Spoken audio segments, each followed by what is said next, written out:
মাছের গাড়িগুলো ঢুকছে দেখতে পাচ্ছেন। এভাবেই পিকআপে করে মাছ আসে, আলম সাদি মাছ আসে, বিভিন্ন ধরনের মাছ সরোজগঞ্জ বাজার শুক্র ও সোমবারে প্রতিনিয়ত এভাবেই এসে থাকে মাছগুলো।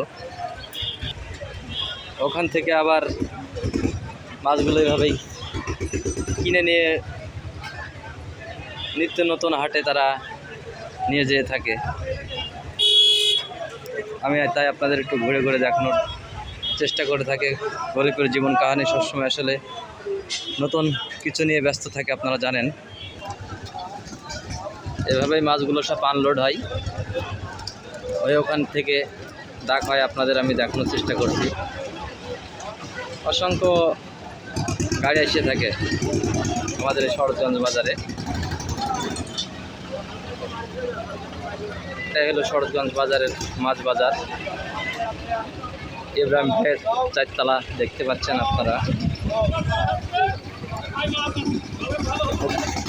এই গাড়ি থেকে মাছগুলো ওখানে ট্রাকের মাধ্যমে বিক্রি হওয়ার পরে প্রত্যেকটি জ্বালাই এইভাবে বেচা কেনাগুলো হয়ে থাকে।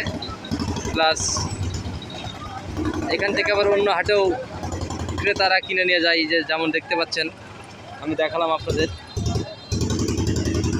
এর নাম আমাদের ভালোবাসার সরোজগঞ্জ বাজার। এখান থেকে মাছগুলো বাছা হয়ে পর্যায়ক্রমে ডাক হবে, তারপরে যে ব্যাপারীরা দেখতে পাচ্ছেন এই ব্যাপারীরা মাছগুলো কিনে নেবে। কিনে নেওয়ার পরে এরা হয়তো এখানেই বেচা কেনা করবে, না হলে অন্য কোনো হাটে নিয়ে চলে যাবে তারা।